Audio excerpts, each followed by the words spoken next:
তাদাগৰ খবৰ শ্ৰীভূমিৰ ভাৰত বাংলাদেশ সীমান্তত উত্তপ্ত পৰিস্থিতিৰে বিৰাজ কৰিছে। পুৱাৰ ভাগতে এগৰাকী ভাৰতীয় নাগৰিকে ঘাঁহ কাটিবলৈ গৈছিল আৰু ঘাঁহ কাটিবলৈ যোৱা সময়তে বাংলাদেশী দুৰ্বৃত্ত অপহৰণ কৰি লৈ যোৱাৰ অভিযোগ উত্থাপন হৈছে। ৰাইজৰ ফালৰ পৰা পৰিয়ালৰ ফালৰ পৰা দাবী জনাইছে শীঘ্ৰেই যিগৰাকী লোক ভাৰতীয় নাগৰিক ৰঞ্জিত দাস নামৰ নাগৰিকগৰাকীক উদ্ধাৰ কৰাৰ দাবী জনাইছে আৰু উত্তপ্ত পৰিস্থিতিৰে বিৰাজ কৰিছে, কিয়নো বৰ্তমানলৈকে ৰঞ্জিত দাসক উদ্ধাৰ কৰিব পৰা নাই BSFৰ ফালৰ পৰা। আৰু ইয়াৰ পাছতে উত্তপ্ত হৈ পৰিছে পৰিস্থিতি। ৰাইজে তীব্ৰ প্ৰতিবাদ সাব্যস্ত কৰিছে, হাজাৰ হাজাৰ জনতাই উত্তপ্ত পৰিস্থিতিৰ সৃষ্টি কৰিছে। শ্ৰীভূমিৰ ভাৰত বাংলাদেশ সীমান্তৰ ঘটনাৰ বিগ আপডেট এই মুহূৰ্তত। উত্তপ্ত হৈ পৰিছে সীমান্ত, বৰ্তমানে সন্ধান নাই ৰঞ্জিত দাসৰ।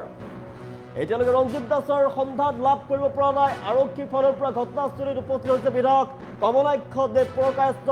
ঘটনাৰ পৰিস্থিতি বুজ লোৱাৰ বাবে বিধায়ক উপস্থিত হোৱা দেখিবলৈ পোৱা গৈছে। হাজাৰ হাজাৰ লোক ওলাই আহিছে, শীঘ্ৰে ৰঞ্জিত দাসক মুক্তি দিয়াৰ দাবী জনাইছে এতিয়া ৰাইজৰ ফালৰ পৰা। সীমান্তত উপস্থিত আৰক্ষী আৰু BSFৰ উচ্চপদস্থ বিষয়া। উত্তপ্ত হৈ পৰিছে পৰিস্থিতি সীমান্ত, শ্ৰীভূমিৰ সীমান্তত উত্তপ্ত হৈ পৰিছে পৰিস্থিতি। বাংলাদেশী দুষ্কৃতিকাৰীয়ে ভাৰতীয় ৰঞ্জিত দাসক অপহৰণ কৰাৰ গুৰুতৰ অভিযোগ। ঘাঁহ কাটিবলৈ যোৱাৰ সময়ত ৰঞ্জিত দাসক বাংলাদেশী দুৰ্বৃত্ত অপহৰণ কৰাৰ গুৰুতৰ অভিযোগ উত্থাপিত হৈছে।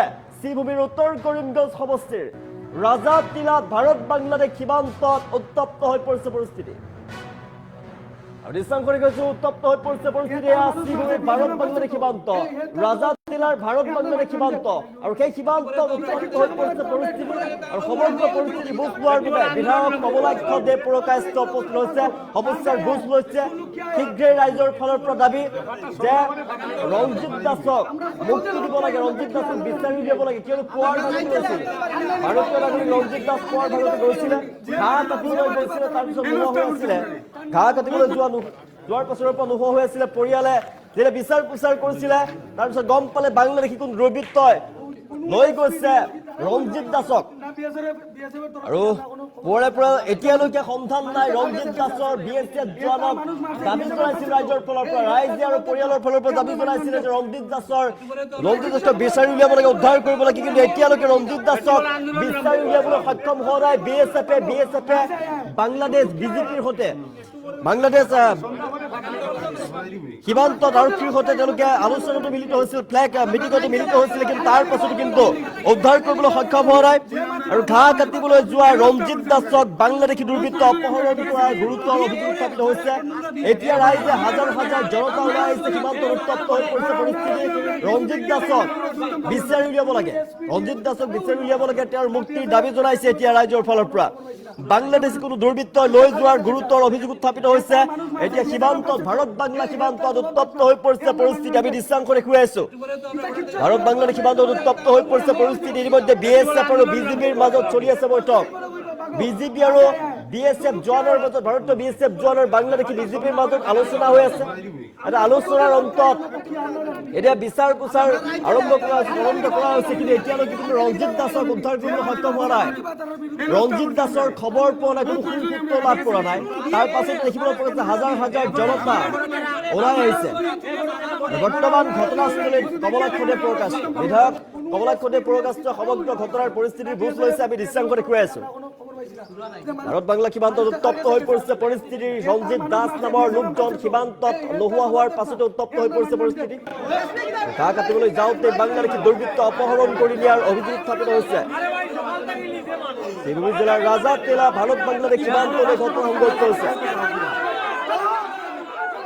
বাংলাদেশী দুৰ্বৃত্তই সীমা পাৰ কৰি লৈ যোৱাৰ অভিযোগ উত্থাপিত হৈছে। সীমা পাৰ কৰি লৈ যোৱাৰ যিগৰাকী ৰঞ্জিত দাসক কিন্তু এতিয়াও উদ্ধাৰ কৰিবলৈ সক্ষম হোৱা নাই।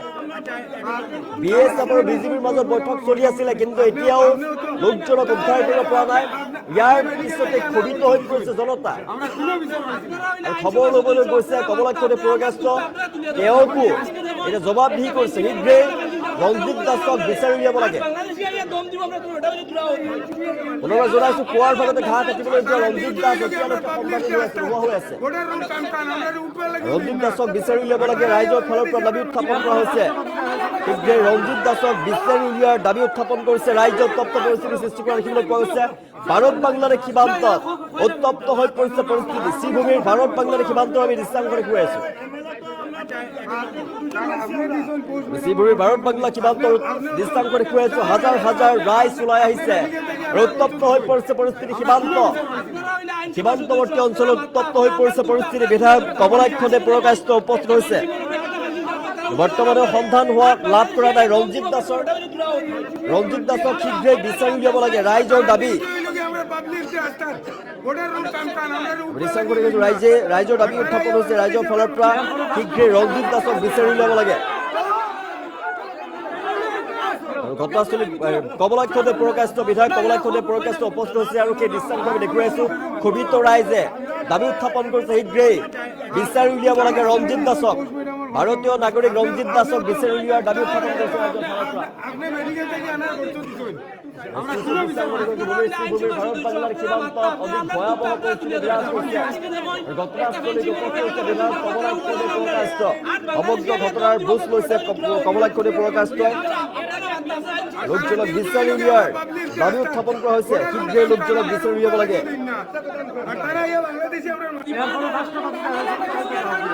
ভাৰতীয় নাগৰিকগৰাকীয়ে ঘাঁহ কাটিবলৈ গৈছিল ঘাঁহ কাটিবলৈ যোৱাৰ সময়তে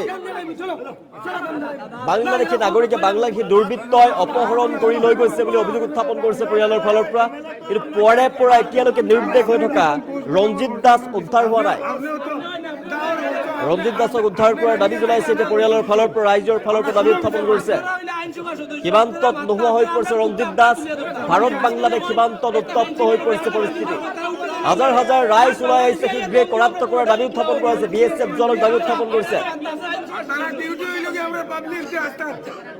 ভাৰত বাংলা সীমান্তত উত্তপ্ত হৈ পৰিছে পৰিস্থিতি আমি সমগ্ৰ দৃশ্যাংশ দেখুৱাইছো তাই বেতৰ দৰ্শকক সীমান্তত ৰঞ্জিত দাসক বিচাৰি এটা উত্তপ্ত পৰিস্থিতি বিৰাজ কৰিছে শীঘ্ৰে ৰঞ্জিত দাসক উদ্ধাৰ কৰাৰ দাবী জনাইছে ৰাইজৰ ফালৰ পৰা কমলাক্ষণে প্ৰকাশিত বিধায়ক কমলাক্ষণে প্ৰকাশিত ঘটনাৰ বুজ ল'বলৈ গৈছিল আৰু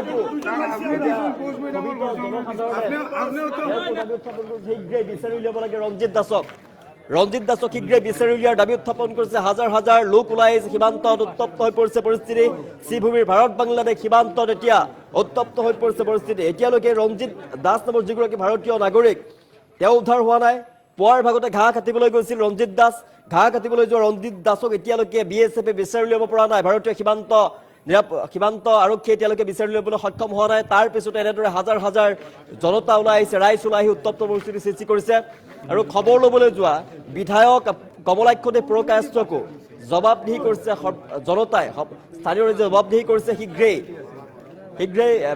ৰঞ্জিত দাস নামৰ যিগৰাকী ভাৰতীয় নাগৰিক তেওঁক বিচাৰি উলিওৱাৰ দাবী উত্থাপন কৰিছে ৰাইজৰ ফালৰ পৰা সীমান্তত এতিয়াও উত্তপ্ত পৰিস্থিতি পুৱাৰ ভাগতে ঘাঁহ কাটিবলৈ যোৱা যিগৰাকী ভাৰতীয় নাগৰিক ৰঞ্জিত দাসক এতিয়ালৈকে উদ্ধাৰ কৰিব পৰা নাই আৰু শীঘ্ৰেই ৰঞ্জিত দাসক বিচাৰি উলিওৱাৰ দাবী উত্থাপন কৰিছে পুৱাৰ ভাগতে নোহোৱা হৈ পৰিছিল ভাৰতীয় নাগৰিক ৰঞ্জিত দাস এতিয়া সন্ধিয়ালৈকে ৰঞ্জিত দাসৰ কোনো সুসূত্ৰ লাভ কৰিবলৈ সক্ষম হোৱা নাই সীমান্তৰক্ষীয়ে ইয়াৰ পাছতে এতিয়া হাজাৰ হাজাৰ জনতা ওলাই আহিছে ৰাইজ ওলাই আহিছে শীঘ্ৰেই ৰঞ্জিত দাসক বিচাৰি উলিওৱাৰ বাবে মুক্তি দিয়াৰ বাবে দাবী জনাইছে অন্যথা উত্তপ্ত পৰিস্থিতি বিৰাজ কৰিছে অন্যথা তেওঁলোকে তীব্ৰ প্ৰতিবাদ সাব্যস্ত কৰিব বুলি হুংকাৰ প্ৰদান কৰিছে সীমান্তত নোহোৱা হৈ পৰিছে ৰঞ্জিত দাস পুৱাৰ ভাগতে ভাৰতীয় নাগৰিক ৰঞ্জিত দাসে ঘাঁহ কাটিবলৈ বুলি গৈছিলে ঘাঁহ কাটিবলৈ যোৱা ৰঞ্জিত দাসক কোনো বাংলাদেশী দুৰ্বৃত্তই অপহৰণ কৰি লৈ যোৱাৰ গুৰুতৰ অভিযোগ উত্থাপন কৰিছে পৰিয়ালৰ ফালৰ পৰা ৰাইজৰ ফালৰ পৰা তেতিয়ালৈকে বিজেপিৰ সৈতে আলোচনা মিলিত হৈছিল BSF জোৱান কিন্তু এতিয়ালৈকে BSF জোৱানে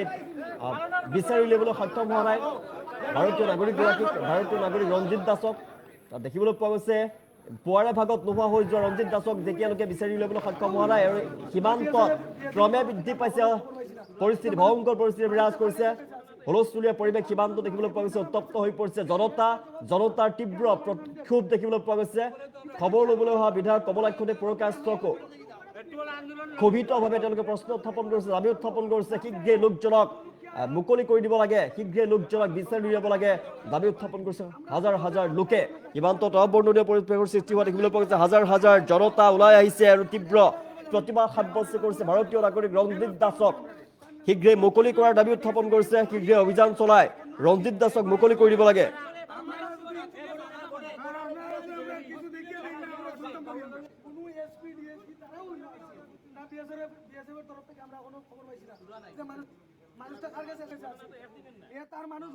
ফেন্সিং আছে, ফেন্সিং এর গেট আছে। তো আমরা এই যে ইন্টারন্যাশনাল বর্ডার, আমার ভিতরে যে জায়গা জমি আছে, আমরা এটা ইন্ডিয়ার জায়গা, কিন্তু আমরা সব কৃষকরা ভিতরে গিয়ে কৃষি কাজ করে, গরু চড়ায়, ঘাস আনে, বিভিন্ন কাজে যায় ভিতরে। তো আমরা জায়গা আছে যেহেতু আমরা পারমিশন অনুযায়ী যে আমরা গেট পাস আছে, এন্ট্রি করিয়া প্রপারলি এন্ট্রি করি আমরা ভিতরে যাইতে লাগে। তো আজকে প্রত্যেক দিন সকাল 7টার সময় গেট, আমরা এখানে যে গেট আছে গেট নাম্বার 31 কিন্নকাল বিওপির আন্ডারে। তো আমরা প্রত্যেক দিন 7টার সময় এই গেটটা ওপেন করা হয়, বিকাল 5টা অবধি খোলা থাকে, মধ্যে একবার টিফিন লাঞ্চের সময় তারা বন্ধ করে। তো আজকেও আমার সেম সকাল 7টার সময় গেট ওপেনিং হওয়ার পরে আমার বাবা ভিতরে গেছে। তো যাবার পরে তো কাজ করছে, আমি করে আসলাম 11টা। বাবার নাম রঞ্জিত দাস, আমার নাম সুজিত দাস। তো 11টা নাগাদ আমার খবর আইছে যে বাবারে বাংলাদেশি 5-6 জন দুষ্কৃতী উঠিয়ে লিয়ে গেছে। তো আমি ট্রেন বাপরে প্রত্যেকদিন যায় বাবারে কেমনে উঠিয়ে নিতে গিয়া, তার লগে তো কোনো দরবার ঝগড়াঝাটি থাকলে এক কথা হইতে পারে, যদি সত্যি না মিথ্যা বাইরে দেখি বাইরে শুনি সত্যি ঘটনা। তখন সঙ্গে সঙ্গে আমি কিন্নকাল বিওপিতে আইসি, বিওপি সাহেবরে ইনফর্ম করছি। তখন সাহেবের সঙ্গে সঙ্গে তান ফোর্স লইয়া আমার কথার উপরে রেসপন্স দিয়া গেটের ভিতরে প্রবেশ করছেন আমার সঙ্গে নিয়ে। তখন সঙ্গে সঙ্গে কোম্পানি কমান্ডার রয়েছেন তার স্টাফ নিয়ে। তো আমার সঙ্গে নিয়ে ভিতরে যখন নদীর কিনারে গেছেন, বহুত খুঁজাখুঁজি করছেন, বাবার কোনো সন্ধান পাইছি না। তখন তারা বিডিআর লাগে আলাপ করছে, ফ্ল্যাগ মিটিং এর আবেদন করছে, কোনো রেসপন্স দিচ্ছে না বিডিআর তরফ থেকে। প্রায় অপেক্ষা করিয়া আবার নদীর ওই পারে স্পিড বোটে আমার বিএসএফ ফোর্স যারা তারা পালিয়ে গেছে গিয়া ফ্ল্যাগ মিটিং লাগি আবার আবেদন করছে ও বিডিআর কাছে। তখন কিছুক্ষণ পরে তারা বোধহয় আইছে, আইয়া তারা লাগে আলাপ আলোচনা করছে। কিন্তু আমরা তো তখন ভিতরে আসলাম যখন, তখন তারা ফ্ল্যাগ মিটিং কিতা হইছে না হইছে আমরা তো সঠিক জানি না। তখন আমরা গেটের বাইরে বাইরে গেছি। 6-7 মাস আগে একটা ঘটনা হয়েছে, তারা বাংলাদেশি দুষ্কৃতীরা 5-6 জন আমরা বিএসএফ ফোর্স যারা আছে, বর্ডার সিকিউরিটি ফোর্স, তার উপরে আঘাত করছে, হাতিয়ারের উপরে আঘাত করছে। আমরা সিভিলিয়ানের উপরে 2 জন সঙ্গে আসলো, বিএসএফ এর সঙ্গে আসলো, তার উপরে আঘাত করছে। এটা তো প্রায় নিউজ ভাইরাল হয়েছে আগে এখনো যেরকম আমার মিডিয়া বাইরা আইছে, আগেও এরকম মিডিয়া বাইরা আইছে, এসপি ডিসি আইছে, ওইটাও সামনে সামনে সমাধান হয়েছে। তারা তো এটা ডিপার্টমেন্টলি ব্যাপার, এটা তো আমরা সব কথা জানি না। এখন দাবি হইলো আমার বাবা হইলো এখন ইন্ডিয়ান নাগরিক, আমার ইন্ডিয়ান জায়গাতে গিয়া যদি আমার বাবা এরকম দুর্ঘটনা হয়, তা আমরা এটা কেমনে আমরা ভিতরে কোন ভরসায় যাই? আজকে আমরা ইন্ডিয়ান ন্যাশনাল ফোর্স থাকা সত্ত্বেও আমার বাবার উঠে লইয়া গেছে গিয়া। আমার বাবার তো কোনো দোষ নাই, নির্দোষী অবস্থায় লিয়ে গেছে। আজকে যদি দোষ থাকতো তাহলে মনে বুঝতে পারতাম, দোষী অবস্থায় লিয়ে গেছে। তো আমার বাবার সঠিকভাবে আমার ইন্ডিয়াতে কিভাবে পৌঁছানো যায়, আমার আসাম সরকারের উপরে দাবি, বা আমার ডিপার্টমেন্টলি যারা আছে, এসপি মহোদয় আইসন, বা আমরা বর্ডার সিকিউরিটির উপরে যে বিভিন্ন উচ্চ পদাধিকারী লোক আইসন, তার কাছে আমার আবেদন, আমার বাবারে সুস্থভাবে কেমনে ফিরিয়ে আনা যায় সবার।